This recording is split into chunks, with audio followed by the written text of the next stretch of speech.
গেছে অপেক্ষার ফল সবচেয়ে মধুর। সত্যি বলতে কি, এই কথাটা আমি আমার প্রেগনেন্সি এই পুরো জার্নিতে খুব গভীরভাবে অনুভব করেছি। দেখতে দেখতে 8 মাসের লম্বা পথটা কেমন যেন চোখের নিমেষে কেটে গেল। মনে হচ্ছে সেদিনই যেন প্রথম জানতে পারলাম যে আমি মা হতে চলেছি। আর আজ আমরা সেই যাত্রার একদম শেষ অধ্যায়ে দাঁড়িয়ে আছি। এই পুরো সময়টা ছিল অনেক নতুন অনুভূতির। তবে আজকের দিনটা একটু বেশি স্পেশাল আমার কাছে, কারণ এই দিনটার জন্য অপেক্ষা করেছি আমি সেই প্রেগনেন্সি প্রথম থেকে।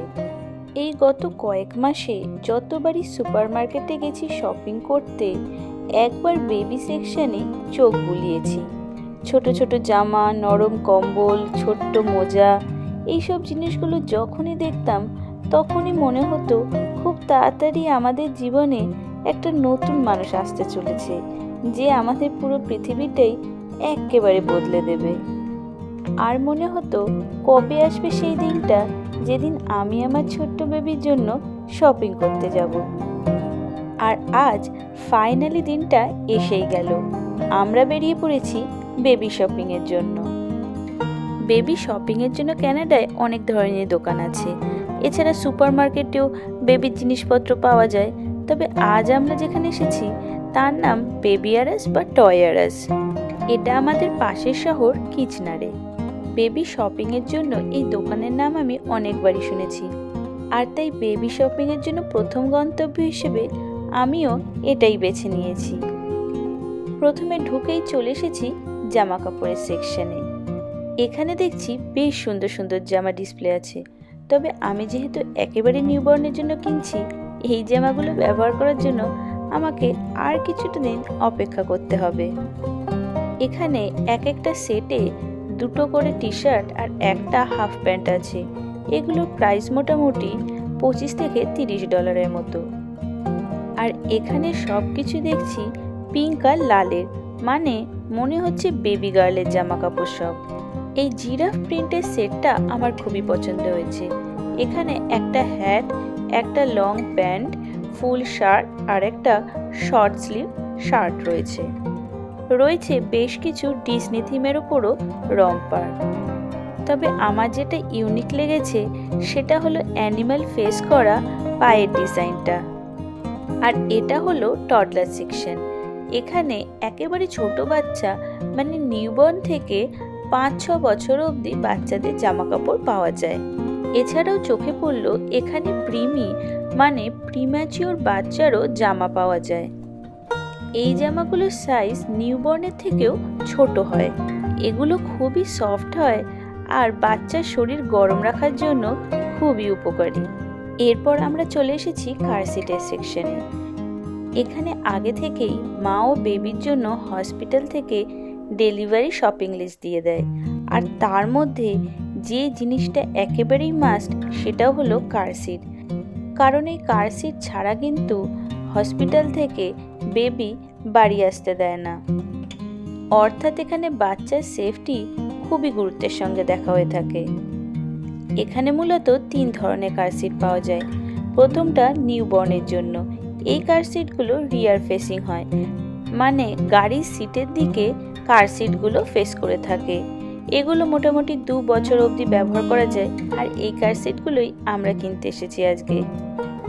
এগুলোর দাম মোটামুটি এখানে আছে $350 থেকে $400, মানে ওই ভারতীয় মুদ্রায় 25 থেকে 30 হাজার টাকা। এবার বলি দ্বিতীয় ধরনের কার সিট, যা কিনা মোটামুটি 5 বছর অবধি ব্যবহার করা যায় আর যেগুলো ফ্রন্ট ফেসিং হয়ে থাকে। আর থার্ড টাইপের কার সিট হলো যা কিনা 5 বছরের বেশি বয়সের বাচ্চা ব্যবহার করতে পারে। কিছু কিছু কার সিটের সাথে স্ট্রোলারও আছে। এগুলোকে ট্রাভেল সিস্টেম বলা হয়ে থাকে। আমরা এইরকমই একটা কার সিট খুঁজছি। আজকে আরও 2টো দোকানে যাওয়ার প্ল্যান আছে, আর তারপর সব দোকান ঘুরে যেখানে জিনিস ভালো লাগবে সেটাই কেনার প্ল্যান হয়েছে। এর পাশেই রয়েছে নার্সারি সেকশন, মানে বাচ্চার ক্রিব বা বেসিনেট এখানে সাজানো রয়েছে।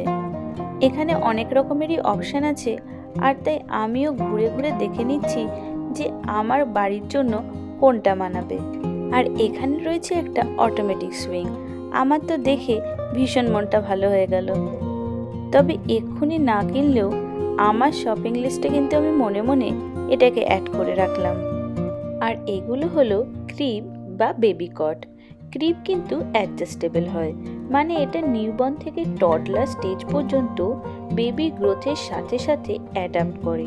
মানে বেবি যখন একেবারে ছোট থাকে নিউবর্ন স্টেজে, তখন ম্যাট্রেসটা উপরের দিকে থাকে, যেমনটা এখানে রাখা আছে, যাতে করে মা ইজিলি বেবিকে তুলে নিতে পারে। আর যখন বেবি বড় হয়, ঘুরতে শুরু করে বা বসতে পারে, তখন ম্যাট্রেসটা নিচে নামানো হয়, যাতে বেবি সেফটি মেনটেন থাকে। আর বেবি আরেকটু বড় হলে ক্রিবকে আবার টডলার বেডেও কনভার্ট করা যায়। মানে একটা ক্রিব দিয়ে বেবি অনেক বছর ইউজ করা যায়। এটা বাজেট ফ্রেন্ডলি আর প্র্যাকটিক্যালও বটে। এই ক্রিবগুলোর দাম এখানে আছে মোটামুটি $350 থেকে $500 মধ্যে। আর ক্রিবের সাথে এরকম ম্যাচিং ব্ল্যাঙ্কেটও কিন্তু সাজানো আছে। আর এর পাশেই রয়েছে ক্রিবের ম্যাট্রেস। এগুলোর দাম মোটামুটি আছে $100 থেকে $250 মধ্যে। আর নার্সারি শপিংয়ে আরেকটা ইম্পর্টেন্ট জিনিস হলো ব্ল্যাঙ্কেট। এখানে বিভিন্ন ধরনের ব্ল্যাঙ্কেট দেখতে পাচ্ছি, কোনোটা ফ্লিসের, কোনোটা আবার কটনের। এগুলো কিন্তু ভীষণই সফট। দাম মোটামুটি আছে $25 থেকে $30 মধ্যে। এই অ্যানিমাল মোটিভ করা ব্ল্যাঙ্কেটটা আমার এত পছন্দ হয়েছে, ইচ্ছে আছে এরম কিছুই নেব একটা। আর বেবি শপিংয়ে আরও একটা ইম্পর্টেন্ট জিনিস হলো সোয়াডেল। এগুলো মূলত মাসলিন কাপড়ের হয় আর নিউবর্ন বেবির শরীরকে গরম রাখতে খুবই উপকারী। এটা হলো টয় সেকশন।